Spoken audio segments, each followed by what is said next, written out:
Commodity market के update अब आपके सामने रखते हैं और कमोडिटी मार्केट पर विस्तार से बातचीत करने के लिए ट्रेड बुल सिक्योरिटीज के भाविक पटेल हमारे साथ जुड़ चुके हैं।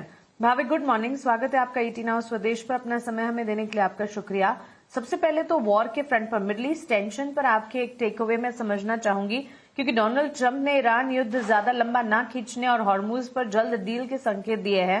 और उन्होंने ये भी कहा कि हॉर्मूज को खोलने के लिए ईरान और ओमान डील के करीब है, लेकिन अब भी क्लैरिटी पूरी तरह से ईरान की तरफ से नहीं आ रही है मिडल ईस्ट के फ्रंट पर, क्योंकि काफी इंपैक्ट कर जाता है ये ग्लोबल फ्रंट पर कमोडिटी मार्केट्स पर।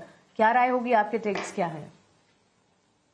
गुड मॉर्निंग मानसी जी। देखिए, कल हमने थोड़ा कच्चे तेल में तेजी देखा था, क्योंकि ईरान और ओमान एक्चुअली बहुत डील के करीब तो है, बट ईरान ने ये भी बोला है कि वो लोग यूएस और इसराइल के शिप को पार नहीं होने देंगे स्ट्रेट ऑफ हॉर्मुज से।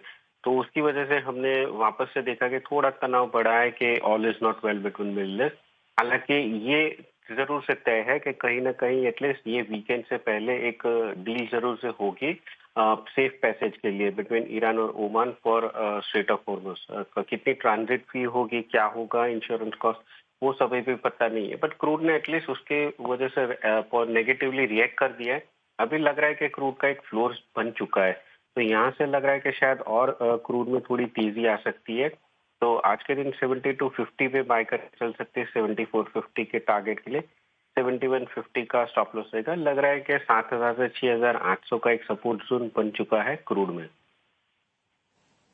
ओके भाविक, लेकिन इस बीच अगर हम देखें एब्सोल्यूट क्लैरिटी का अब भी इंतजार है और वो क्लैरिटी मिडल ईस्ट के फ्रंट पर नजर नहीं आ रही है, जिसका सीधा असर पड़ता हुआ हम देख रहे हैं कमोडिटी मार्केट्स पर, इन पर्टिकुलर ज्वेलरी या कह सकते प्रेशियस मेटल्स और साथ ही एनर्जी पैक की चाल पर। अब कच्चे तेल की चाल पर हम कल ही ये बात कर रहे थे कि अगर इसी तरह के संकेत आते दिखे तो वापस से उबाल की तरफ ये बढ़ता हुआ दिख सकता है। टू अर्ली टू से, लेकिन जिस तरह के सेंटिमेंट्स हैं अब भी कुछ हद तक बातचीत का दौर चल रहा है, बावजूद इसके कच्चे तेल में एक तेजी तो आज के सत्र में हम देख ही रहे हैं।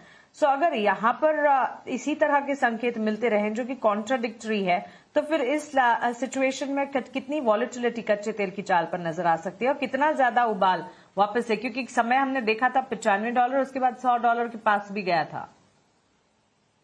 देखिए, अभी भी अगर ब्रेक थ्रू नहीं आता पी स्टॉक्स के बीच में, तो लग रहा है कि वापस जो ब्रेंट है 88 से $90 आ सकता है। जैसे मैंने बताया कि ऑलरेडी मार्केट ने तो यही एक अंदाजा कर दिया है कि स्ट्रेट ऑफ हॉर्मुज ओपन होने वाला है। उसी वजह से क्रूड ने भी रिएक्ट किया है कि लास्ट वीक ही हमने देखा था, सॉरी ये वीक 3 हफ्ते के पहले 3 दिन में 11% का करेक्शन आता है।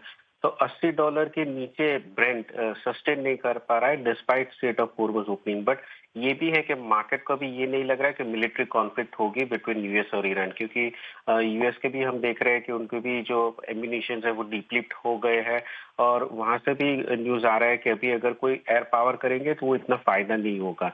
ओवरऑल ईरान भी जो स्ट्रेट ऑफ हॉर्मुज का लेवरेज है वो कहीं ना कहीं छोड़ नहीं रहा है। तो आगे जाके भी मार्केट को भी बहुत स्लिम चांस है कि यूएस और ईरान के बीच में कोई न्यूक्लियर टॉक होगा कि पीस टॉक होगा। सबसे पहला फोकस है कि स्ट्रेट ऑफ हॉर्मुज ओपन होता है कि नहीं, और ये लग रहा है मार्केट को होगा। तो उसकी वजह से कच्चे तेल में नेगेटिवली रिएक्शन हो चुका है। बट अभी यहाँ से अगर पीस टॉक का कोई ब्रेक थ्रू आता है ईरान की तरफ से, तो मुझे लग रहा है कि कच्चे तेल में और गिरावट आ सकती है। अदरवाइज यहाँ से अगर जब तक भी ये पी स्टॉक्स नहीं होते, तब तक हमें लग रहा है कि थोड़ी अनसर्टेनिटी बढ़ेगी और कच्चे तेल में वापस से हमें थोड़ी तेजी देखने को मिलेगी।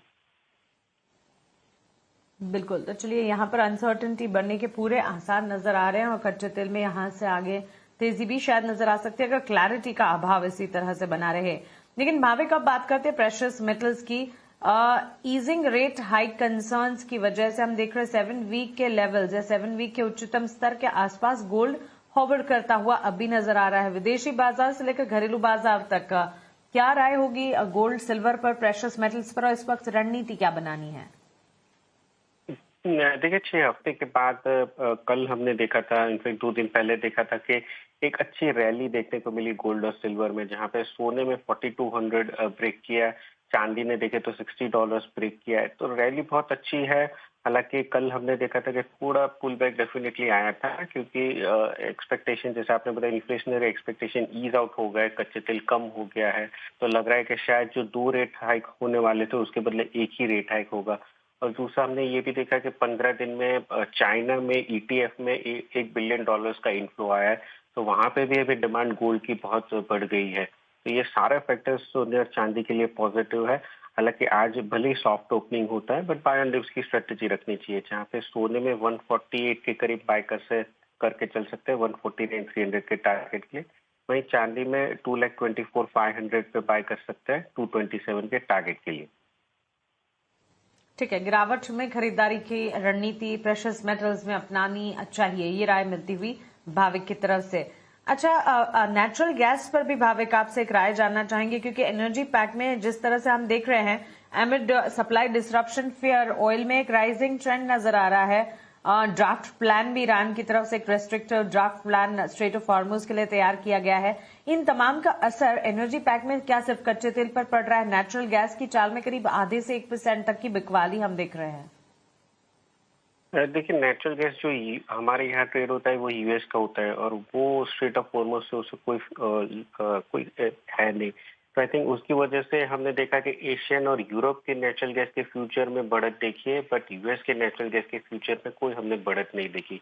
और यही रिफ्लेक्ट हो रहा है हमारे MCX के नेचुरल गैस पे। अभी जो फैक्टर्स इन्फ्लुएंस हो रहे हैं इंटरनेशनल यूएस के नेचुरल गैस पे, वो है डिमांड और सप्लाई। अभी डिमांड अगर देखें तो वेदर फोरकास्ट माइल्ड है, उसकी वजह से डिमांड कम है, वहां पे इन्वेंट्री ज्यादा है। ओवरऑल 5 साल के एवरेज पे देखें तो 6.2% ज्यादा है, और जो एक्सपोर्ट है वो भी अभी थोड़ा कम हो चुका है, तो उसकी वजह से प्राइसेस में वहां पे दबाव है जो यहाँ पे दिख रहा है। तो जब तक 275 के ऊपर नहीं जाता है तब तक हर उछाल पे बिकवाली करनी चाहिए। आई थिंक 250 से 240 का एक सपोर्ट जोन है, वहां पे शायद आके एक बार रैली हो सकती है। तो इंट्राडे सेल एंड राइज की रणनीति रखनी चाहिए। 258 के करीब शॉर्ट कर सकते हैं, 250 के टारगेट के लिए स्टॉप लॉस रहेगा 262 का। ठीक है, नेचुरल गैस पे सेल स्ट्रैटेजी यहां से फर्दर डाउन साइड नजर आती है 250 के लेवल्स के आसपास। क्विकली भाविक जी, बेस मेटल पर आप अपनी राय, अपने कॉल्स बता दीजिए। जिंक में बाय करके चल सकते हैं अराउंड 390, 394 के टारगेट के लिए, 388 का इंट्राडे स्टॉप लॉस। ठीक है भाविक, बहुत शुक्रिया आपका हमारे साथ जुड़ने के लिए, सवालों के जवाब देने के लिए, कमोडिटी मार्केट पर आपका डिटेल नजरिया साथ ही स्ट्रैटेजीज हमारे साथ शेयर करने के लिए। सो क्लियरली हम देख रहे हैं बेस मेटल की चाल में इम्पैक्ट एल्यूमिनियम कॉपर पर नजर आ रहा है। जिंक में हल्का फुल्का डाउनसाइड मूव जरूर देखने को मिल रहा है। इसके अलावा कच्चे तेल की चाल में उबाल वापस से लौटा है। अब ये कितना ज्यादा आगे बढ़ेगा ये देखना होगा, लेकिन कच्चे तेल की चाल में कहीं भी अपटिक्स जो है वो भारत जैसी इकोनॉमी के लिए एक कंसर्न तो साबित होता ही है।